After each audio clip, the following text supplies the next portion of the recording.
Going on? It's Craig Bennett, aka Cash Cake here, back with another NBA Prize Picks video. Got an early one here. I got 4 picks for you. Wasn't a ton on the board that I absolutely loved, but I will talk through the 4 picks that I found on the early slate. Had a good day yesterday. If you followed the early and late video, on the late video, we ended up going 5 for 6. The only one we missed was Kevin Porter Jr. over 6.5 assists. He got sick in that game and didn't return, so that didn't help him. But over Lou Dort, over 24.5 points, rebounds, assists, he had 32. Fred VanVleet over 7 assists, he had 11. Ingram over 5 assists, he had 12. Trent Jr. over 17.5 points, he had 19. Plumlee over 17.5 points, rebounds, and assists, he had 24.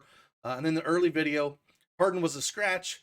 We missed on Harris, over 29.5 points, rebounds, assists, he had 21. Luka, I told you I liked the points and the assist. He went both over on both of them. Had 33 points, which is over 28.5. And then he had over 8.5 assists. He had 15. And then Maxey over 5.5 assists. He had 6. And Embiid over 11.5 rebounds. He had 13. So overall, an awesome day. Hopefully that helped you win some money yesterday. Again, if you were mixing and matching those in 2 and 3 man power plays, you should have came out way ahead. Definitely recommend doing that if you're playing. But again, enough of that. It's another day. It's Saturday. Again, not a massive slate. I think it's a 5-game slate today. So we'll just jump on these picks and talk about them for today here. So with that, if you like these videos, hit that like button for me, subscribe to the channel, and let's dive right in.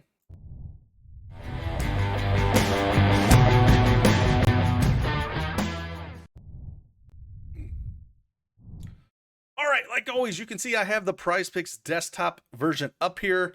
If you do not have an account, head on over to prizepicks.com, use promo code DFSArmy, and get that 100% instant deposit match up to $100. And like I said, I tend to play the 2 and 3 man power plays. If you play a 5-man, I tend to do flex. I don't play power plays in those too much because it is really tough to hit all 5.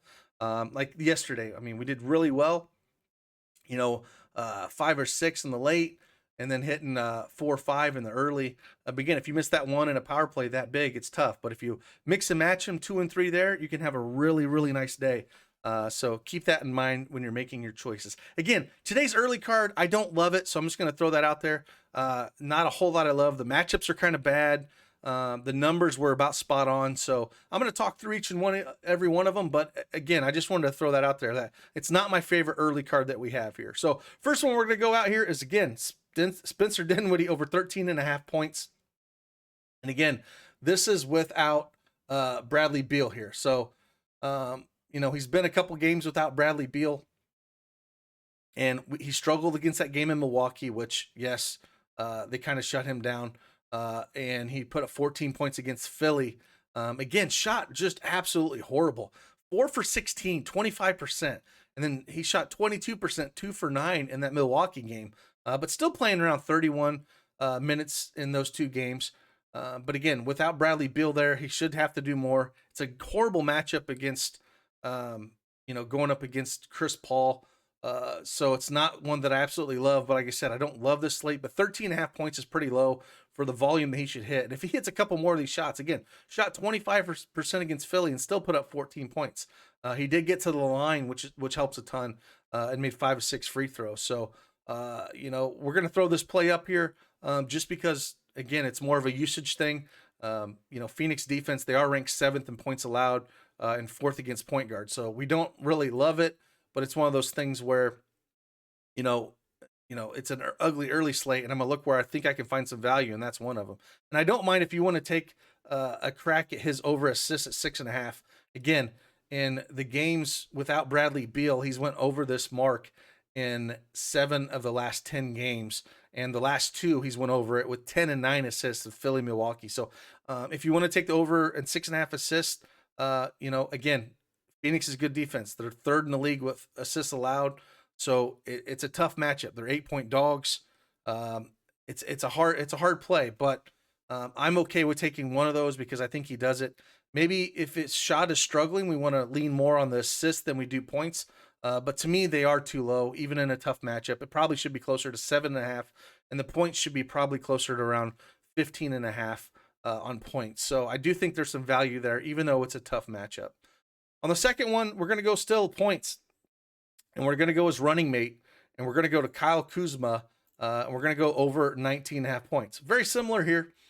no Bradley Beal. Would take Bradley Beal off the court. He's went over this mark in 4 out of his last 5 games. When Bradley Beal's off the court, and he's went over this mark in, again, 3 out of his last 5. Even when Bradley Beal's on the court against Memphis, he went over this mark. So he's been playing super aggressive, averaging 22.6 points over his last 5 games.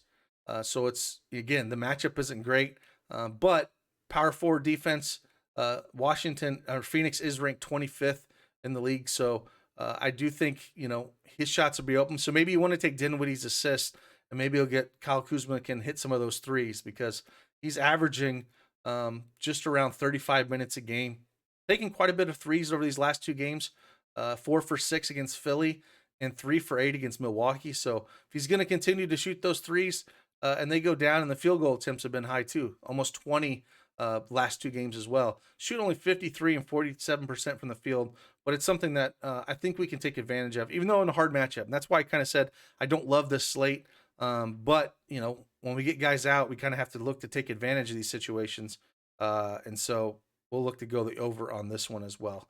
The next one we're going to go is actually over on rebounds, and we're going to go Anthony Davis. We're going to go over 9.5 rebounds for him. Up against the New York Knicks. I don't know if you guys have seen so much in news. The trade deadline is next Thursday. So if you guys are unaware, a lot of crazy stuff can happen. And if you're not following around the drama a little bit with the New York Knicks, Julius Randle unfollowed the team. And there was trade talks between him and De'Aaron Fox from Sacramento Kings. So I don't think we're going to get a whole lot of great basketball out of Julius Randle here, with him wanting to get off here. So I think Anthony Davis, again, they need to win. They need to win. And the last, hit this number 3 over the last 5 games. They're middle of the pack, 13th in defensive rebounds allowed. Overall, the Knicks are top 10 in defense allowed, but rebounds allowed. But again, Anthony Davis, if he's motivated, he should easily get a double-double here. It's basically him and Westbrook. LeBron James is doubtful, and Carmelo Anthony is out. So he's going to have to be on the court and do just even more there. So I do love this over 9.5 rebounds. I think he gets us a double-double, and he gets there for us. So we're going to take over 9.5 rebounds. Then the next one we're going to go in rebounds as well. We're going to actually go right over to Deandre Ayton, over 9 rebounds here. Going up against Washington team, again, I say without Bradley Beal. Thomas Bryant is in, but they got a ton of centers they can go out here. They got Gafford, they got Bryant, they got Montrezl Harrell. So they got a ton of guys that can throw at Deandre Ayton here. But again, he's been absent, for a few games, just came back the last 2, played 28 and 24 minutes. But I think it's one of those games where rebounds wise, he's went over this mark in 7 out of his last 10 games. He did play Washington once back on December 16th and put up 10 rebounds. So it feels like, with him coming back, put up 9 rebounds against Atlanta in 24 minutes. I think we see a double-double out of Ayton here as well. Phoenix is favored by 8, but again, without Bradley Beal on the court, Dinwiddie's been, like I said, been shooting kind of bad, more rebound opportunities. I just kind of like this spot.